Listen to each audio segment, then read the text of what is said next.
Timnas Indonesia harus puas dengan kembali meraih hasil imbang ketiga kalinya di kualifikasi Piala Dunia 2026. Indonesia bermain imbang 2-2 dengan tuan rumah Bahrain.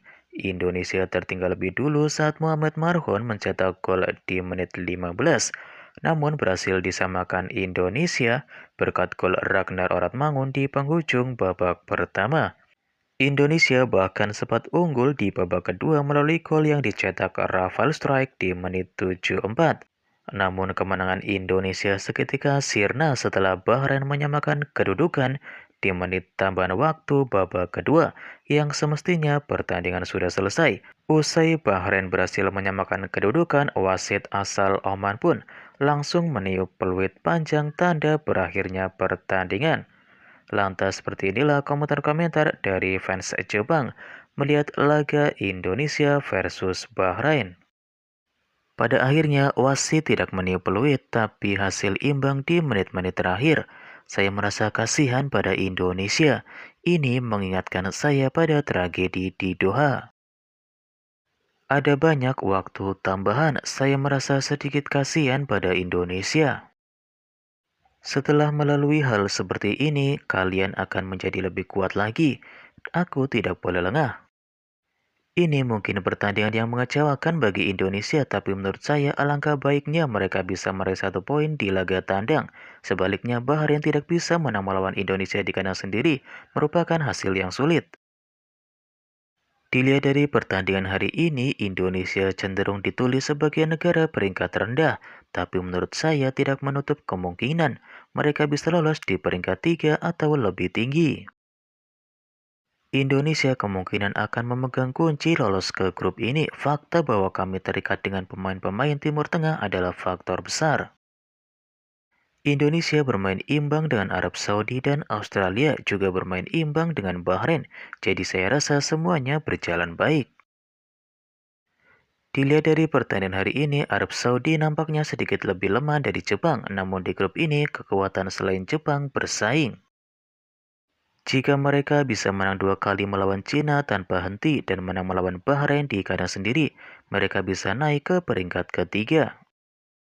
Indonesia punya banyak tim Eropa yang berakar dari Belanda, tapi ada juga pemain yang belum menjalin debut profesional, jadi pemain mudanya banyak, dan passionnya terhadap sepak bola juga besar, jadi menurut saya akan semakin kuat. Kali ini Indonesia tampil baik di grup ini bahkan dengan Cina yang memiliki 0 poin. Mereka masih dalam jangkauan poin dengan selisih 4 poin dari peringkat kedua. Indonesia mengikuti Piala Dunia sebagai wakil Asia pertama yang mengikuti Piala Dunia merupakan turnamen ketiga di bawah kekuasaan Belanda dan kali ini mereka berhasil melewati babak penyisihan.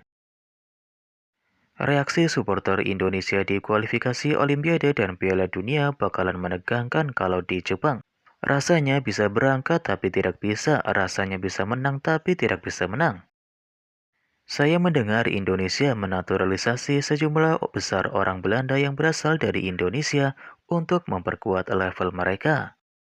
Indonesia kuat, jangan remehkan fakta bahwa banyak orang yang dinaturalisasi dari Belanda. Dengan tersingkirnya Cina, saya bertanya-tanya, apakah akan terjadi perebutan posisi keempat antara Indonesia dan Bahrain?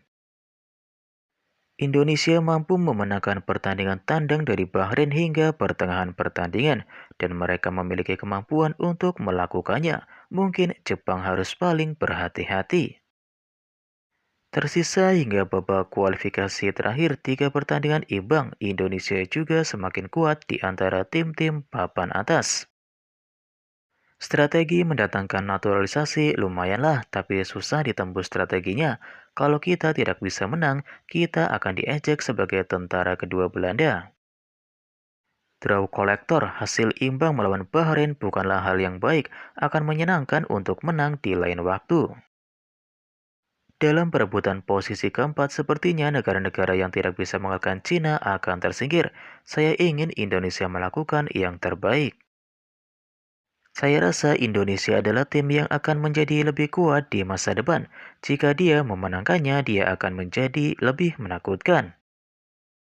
Apakah Jepang dan Indonesia menjadi satu-satunya tim yang belum terkalahkan? Akan ada pertarungan tak terkalahkan bulan depan. Paling-paling ini akan menjadi perebutan tempat ketiga dan keempat untuk melihat apakah mereka bisa lolos ke babak kualifikasi keempat Indonesia. Sepertinya akan menjadi badai topan di paruh kedua babak kualifikasi terakhir setelah satu putaran. Dari sudut pandang Jepang, ini nyaman akan lebih baik jika mereka saling menghancurkan dengan banyak hasil imbang. Indonesia sedang membuat kemajuan, tidak ada keraguan bahwa Tiongkok adalah negara terlemah, namun pertarungan untuk posisi kedua akan menjadi menarik. Di laga selanjutnya, Jepang menang melawan Australia, Indonesia menang melawan Cina, serta Arab Saudi dan Bahrain bermain imbang, sehingga membuat Indonesia naik ke posisi kedua. Pertandingan kandang melawan Jepang pada bulan November akan menjadi luar biasa. Ya mau gimana lagi karena permainan terhenti tapi mereka kebobolan poin yang jauh melebihi yang ditampilkan. Saya merasa kasihan padanya. Ada beberapa negara yang menghabiskan banyak uang untuk liga domestiknya dan sepertinya tidak akan menjadi lebih kuat. Lalu bagaimana Indonesia akan memperkuatnya mulai sekarang? Indonesia dan Bahrain akan menarik tergantung bisa ke sana atau tidak. Sepertinya Jepang bisa menurunkan pemain terbaik skuad U23 untuk sisa pertandingannya. Saya hanya melihat highlight-nya, namun sepertinya tidak banyak pemain yang murni berasal dari Indonesia. Bukankah terlalu banyak pemain yang terlihat seperti berasal dari Timur Tengah? Sungguh menakutkan bahwa mereka belum pernah kalah dalam pertandingan melawan Arab Saudi, Australia, dan Bahrain.